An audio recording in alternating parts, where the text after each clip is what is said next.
Hello friends, my self CA Deepak Singh.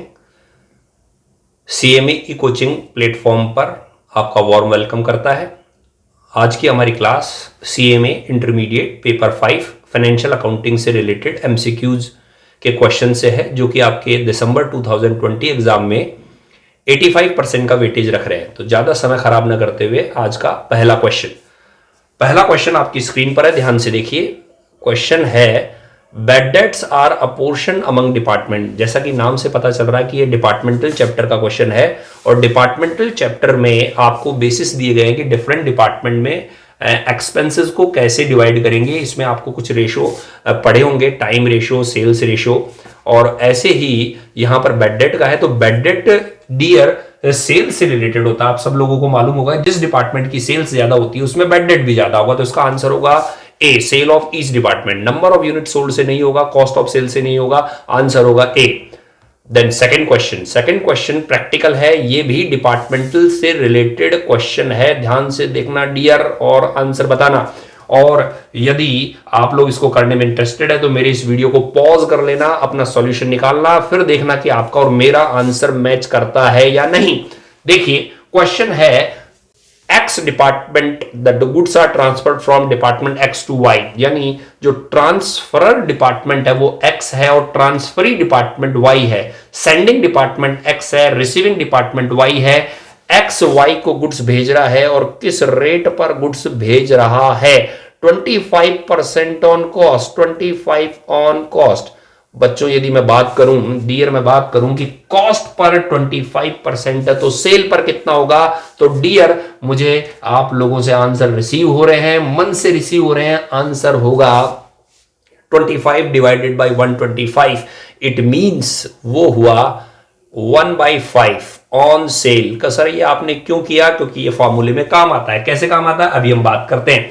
Stock year end पर stock valued 65,000 and 0 in X and Y department respectively. X और Y दोनों का closing stock है 65 and 0।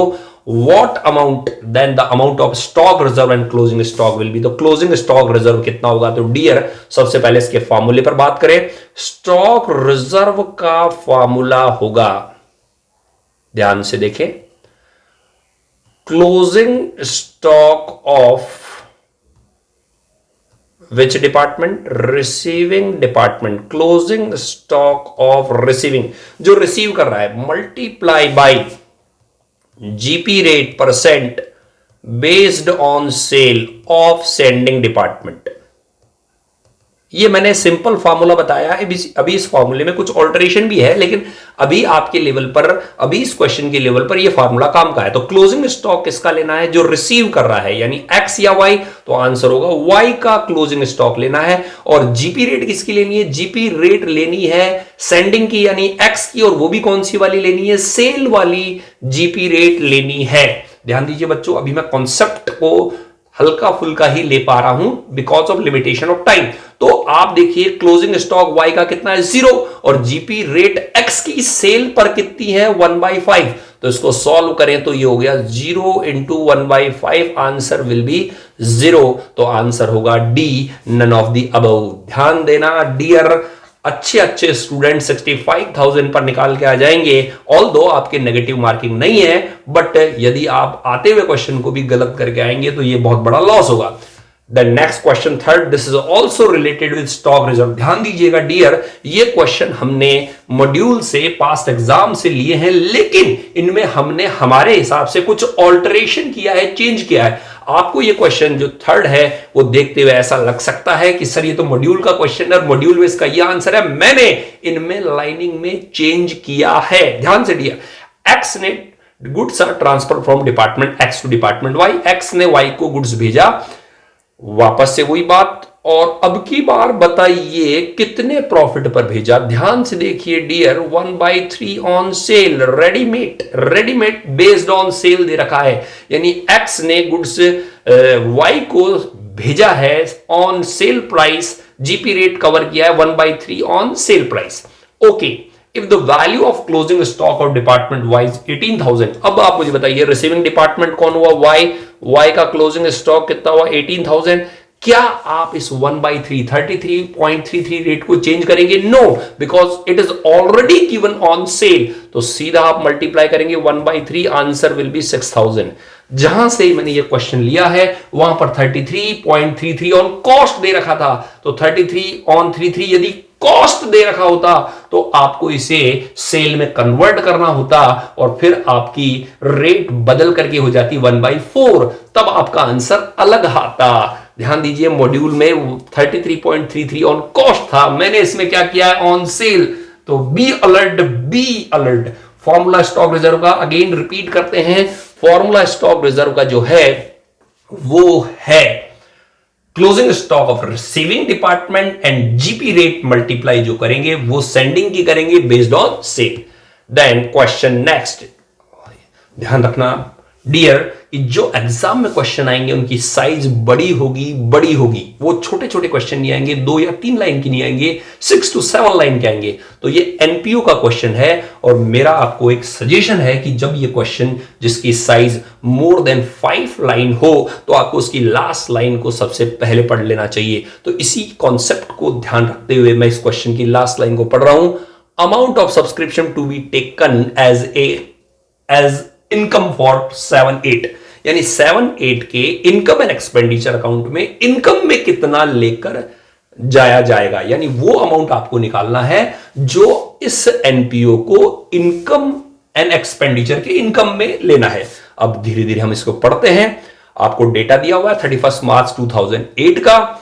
Subscription received as per books, तो ये लो हमने लिख दिया रिसीव्ड, ठीक है। राइटिंग प्रॉपर नहीं आ पा रही है बिकॉज अभी जो सेटअप है वो प्रॉपर नहीं लग पाया है। जैसे ही प्रॉपर हो जाएगा राइटिंग प्रॉपर हो जाएगी। 57,000। देन उसके बाद में आपको लिखा हुआ है अरियर। तो आप लोग जानते होंगे कि यदि अरियर है तो वो क्या हो जाता है, ऐड। यदि add the year and arrear रहता है तो वो ऐड हो जाएगा, तो 1400 ऐड हो गए। Then contribution to indoor game included in item number 1 about 2000। तो ध्यान दीजिए 57,000 जो है उसमें ये 2000 इंक्लूडेड हैं, तो आप इन्हें लेस कर देंगे। तो ये लीजिए, ये 2000 लेस हो गए क्योंकि ये इंडोर गेम से रिलेटेड है। देन एडवांस आपको मिला है 8-9 में, 8-9 का एडवांस मिला है। तो एडवांस भी हमारा इस करंट ईयर का इनकम नहीं है, तो इस एडवांस को यहां से हटाइए, 480 हटा दिया। देन लिखा हुआ है सब्सक्रिप्शन आउटस्टैंडिंग 6-7 नाउ रिसीव्ड 3000। जो 6-7 का सब्सक्रिप्शन था वो आपके इस 57 में शामिल है, तो वो भी हमारी करंट ईयर की इनकम नहीं होगा। तो बस इसे सॉल्व किया और आंसर निकाला। आंसर आएगा 52,920। Answer will B D. यदि डी यार आपका ये आंसर आ रहा है, आप एकदम राइट ट्रैक पर हैं और ऐसे ही क्वेश्चन आपको देखने के मिलेंगे बिकॉज सीएमए इंटरमीडिएट में ये क्वेश्चन पास्ट में पूछा जा चुका है। Next question dear, question number 5। दो पार्टनर है ए और बी, रेशियो आपके सामने है 7/12, 5/12 और एडमिट कर रहे हैं सी को for 1/6 share. A and B further to share future profit in the ratio of 13:24 and 7:24 respectively. It means old ratio given है, new ratio given है, new partner जो admit हो रहा है उसका ratio भी given है। C bring goodwill, C जो है वो 96,000 की goodwill लेके आ रहा है in addition to his capital. The goodwill amount is to be shared between A and B. The share of goodwill amount of A and B respectively will be. तो आपको पता होगा जब भी कोई नया पार्टनर एंटर करता है और वो गुडविल लेकर आता है तो ओल्ड पार्टनर उस गुडविल को डिस्ट्रीब्यूट कर लेते हैं, ले लेते हैं किस रेशियो में, इन देयर सैक्रिफाइसिंग रेशियो। तो first we calculate sacrificing ratio. तो सैक्रिफाइस रेशियो का जो फॉर्मूला है, सैक्रिफाइस रेशियो का जो फॉर्मूला है वो होगा old ratio minus new ratio. यहां पर सबसे पहले आपको ए और बी का सैक्रिफाइस रेशियो निकालना पड़ेगा। ए का ओल्ड रेशियो है आपके सामने 7/12 और बी का ओल्ड रेशियो है 5/12। ए और बी का जो न्यू रेशियो है वो आपके सामने स्क्रीन पर है 13/24 एंड 7/24, 13/24, 7/24। इसे सॉल्व किया, एलसीएम 24, 14 माइनस 13, 1/24 ये बचा, इसमें एलसीएम 24, 10 माइनस 7, 3/24। तो आपने देखा कि जो सैक्रिफाइसिंग रेशियो आया वो आया 1:3। 96,000 को 1:3 में आप डिवाइड करेंगे, आंसर होगा 24 एंड 72,000, आंसर विल बी ए। तो डियर, आपने देखा कि ऐसे क्वेश्चन में जहां पर गुडविल अमाउंट ए और बी में कैसे शेयर होगा उसको निकालने का जो तरीका है वो ये है, पहले ए और बी का सैक्रिफाइसिंग रेशियो निकालो। सैक्रिफाइसिंग रेशियो निकालने का फॉर्मूला क्या है, old ratio minus new ratio, और देन जो सैक्रिफाइसिंग रेशियो आया 1:3 उसमें इस गुडविल को डिवाइड कर दिया। Then next question dear, account 6, question 6 में hire purchase system the buyer become the owner of the goods. Hire purchase system में आप जानते होंगे कि जब गुड्स दी जाती है तो जो है वो फिजिकल पोजीशन तो गिवन कर दिया जाता है, बट एक्चुअल ओनरशिप कब ट्रांसफर होती है, एक्चुअल ओनरशिप कब ट्रांसफर होती है। बच्चों, मेरा क्वेश्चन है कि आपको मालूम है कि हायर परचेज सिस्टम में फिजिकल ओनरशिप ट्रांसफर हो जाता है। चलो पहले इस क्वेश्चन को पूरा करता हूं, फिर वो क्वेश्चन पूछता हूं। बट एक्चुअल ओनरशिप कब रिसीव होती है परचेजर को, तो वो रिसीव होती है when last installment is paid. तो डिलीवरी पर नहीं होती, डाउन पेमेंट पर नहीं होती, फर्स्ट इंस्टॉलमेंट पर नहीं होती, लास्ट पेमेंट पर होती है। अब मेरा क्वेश्चन आ जाओ, मेरा क्वेश्चन है कि लास्ट पेमेंट पर ही आपको एक्चुअल ओनरशिप मिलती है, लेकिन आप जानते हैं कि परचेजर जैसे डाउन पेमेंट चुकाता है, डाउन पेमेंट चुकाता है और वह उस पर डेप्रीशिएशन लगाने लग जाता है, वह उस एसेट को फिक्स्ड एसेट बैलेंस शीट में भी शो करने लग जाता है। तो ऐसा क्यों, जब एक्चुअल ओनरशिप लास्ट इंस्टॉलमेंट पर ही आ रही है, लास्ट इंस्टॉलमेंट पर ही आ रही है एक्चुअल ओनरशिप, तो फिर आप उसे अपनी फिक्स्ड एसेट में कैसे बता सकते हो, आप उस पर डेप्रीशिएशन कैसे लगा सकते हो। तो मेरा आज का क्वेश्चन यही है कि why we charge depreciation and show the asset in balance sheet, in which concept it is given that you should show the asset as well as charge the depreciation। आपको कमेंट बॉक्स में इसका जवाब देना है कि हम depreciation क्यों लगाते हैं और फिक्स्ड एसेट को बैलेंस शीट में क्यों बताते हैं। ऑल्दो हमने हायर परचेज पर ये एसेट खरीदा है और अभी तक हमको इसकी ओनरशिप नहीं मिली है, तो कमेंट में आप अपना जवाब जरूर दें। Next question dear, section 37 of partnership act provide interest on the amount left by the retiring partner. यदि कोई पार्टनर रिटायर हो जाता है और उसका अमाउंट डिस्पर्स नहीं किया जाता तो किस रेट से इंटरेस्ट दिया जाएगा, 6%। Then 8th question, under hire purchase system last installment paid comprises, last installment में क्या शामिल होता है। ज्यादातर बच्चे गलत लिख के आएंगे, कैश प्राइस नहीं होती, दोनों होती है, न इकलौती कैश न इकलौती interest, cash price as well as interest दोनों शामिल होती है, आंसर विल बी सी।